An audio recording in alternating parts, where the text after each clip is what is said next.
All right, this is Chapter 3, Ecosystems, and what do they do and how do they work?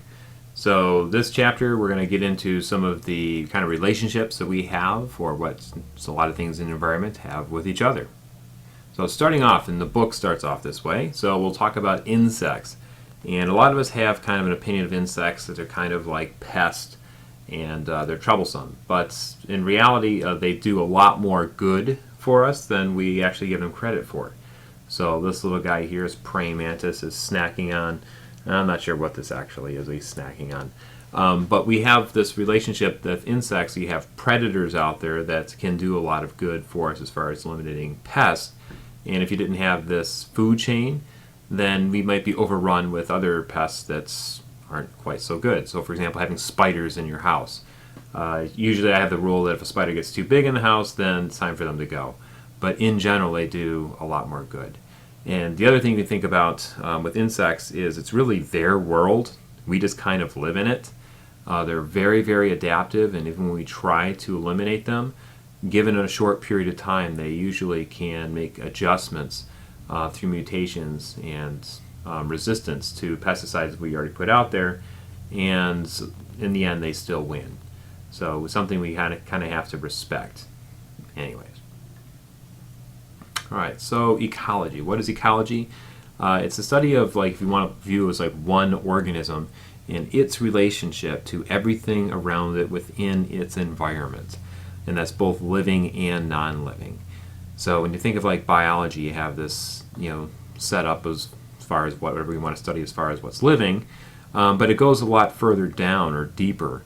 So ultimately we get down into, you could say, physics, when you get into these subatomic particles, and then you can build through the chemistry and then get into some microbiology, and then you get into stuff which I find interesting is the ecology end. How do populations get along with each other, and what develops into an ecosystem, and what defines what a particular ecosystem is? How are they different from each other?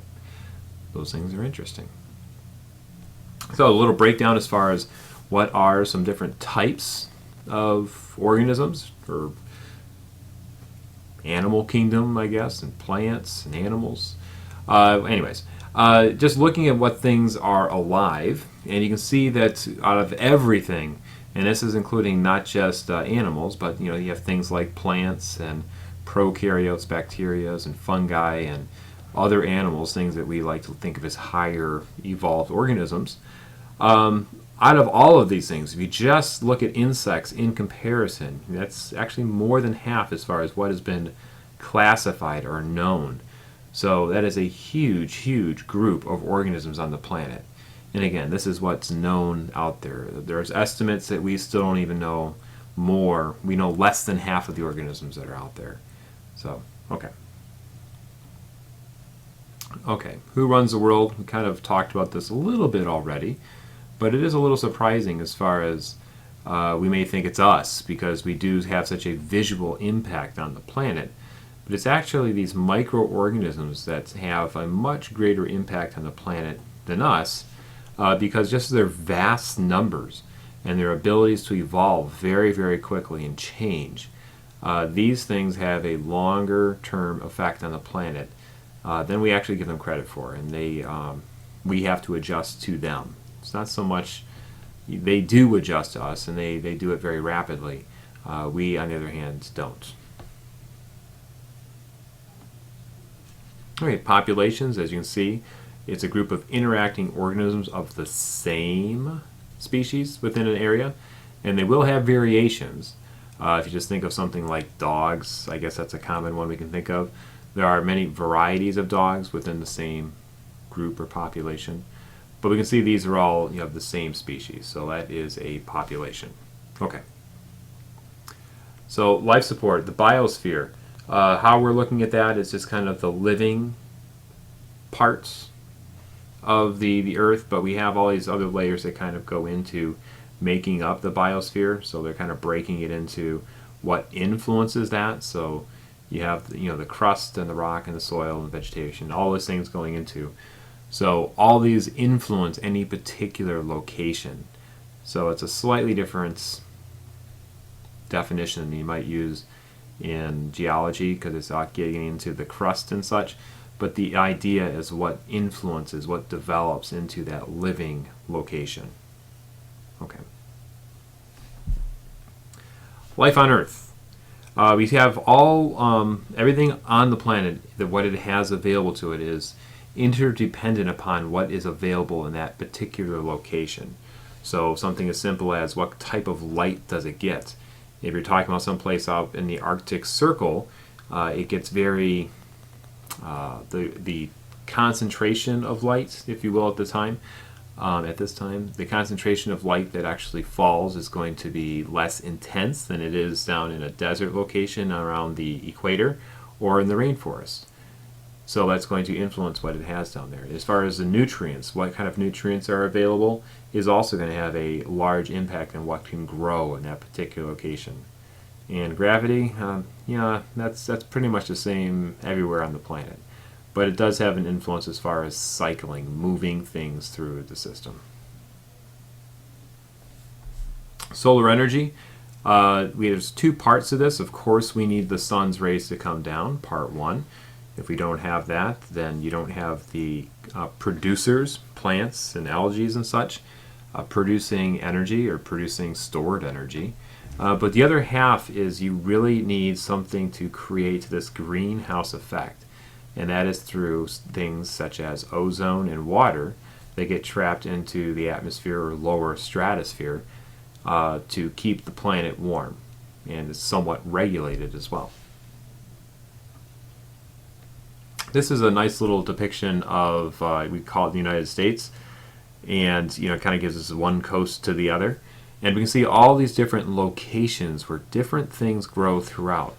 We'll spend a lot of time going over this in class, but just looking at, for example, a deciduous forest, that's where we live. Somewhere not necessarily in the Appalachians, but you think Pennsylvania, not too terribly far from us. It's a location where you have woods, trees and such, that usually will go dormant in the winter months. And then you have the grasslands, the prairies, somewhere else, say Iowa, Nebraska, Kansas. And then you can have a coniferous forest in a couple different locations. Notice the type of location in which it's at, usually within the mountain ranges, higher elevations. And then you have deserts. Why, I'll ask, why do we have these deserts in these particular locations?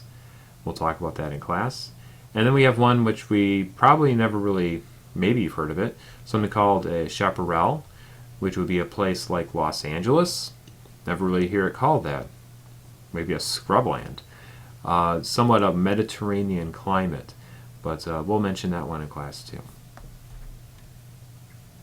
And this is a nice long list of some biomes that we'll break down in class and probably have an assignment on that. Okay, ecosystems, we talked a little bit about this, but they're made up of two different parts.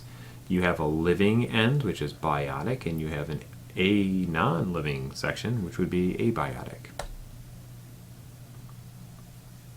Okay, population growth, no matter where you are on the planet, the organisms that live there are going to have kind of like a sweet spot based on whatever parameter you want to talk about. In this little graphic here, we're going to mention temperature. So you and I, we have a nice sweet spot for our temperature. If we didn't have housing and air conditioning and things like that, we probably would have a nice optimum temperature range of like 70 degrees. And we actually change it to be that temperature when we're inside. So if the temperature was hotter or colder, that would probably influence our survival in that particular location. So for example, if it was 110 all the time, you probably would have low populations of people living there. And if it's 0 degrees all year long, you, again, lowers the population. So whatever parameter you want to talk about as far as a nutrient or water or temperature, sunlight, those are things that can limit the population growth. And then just to introduce something called a tipping point, we'll use temperature as a marker, I guess. If we use that, if we said we had global climate change, let's just say the temperature goes up 50 degrees. Eventually you get to a certain point where you get to a tipping point where you can't make a correction and say, let's fix this and take it back to where it was. So a tipping point is defined as a change in an environment that we can no longer come back and correct. All right, we're at about 10 minutes or so, so let's go ahead and take a break here and we'll come back and do the second part.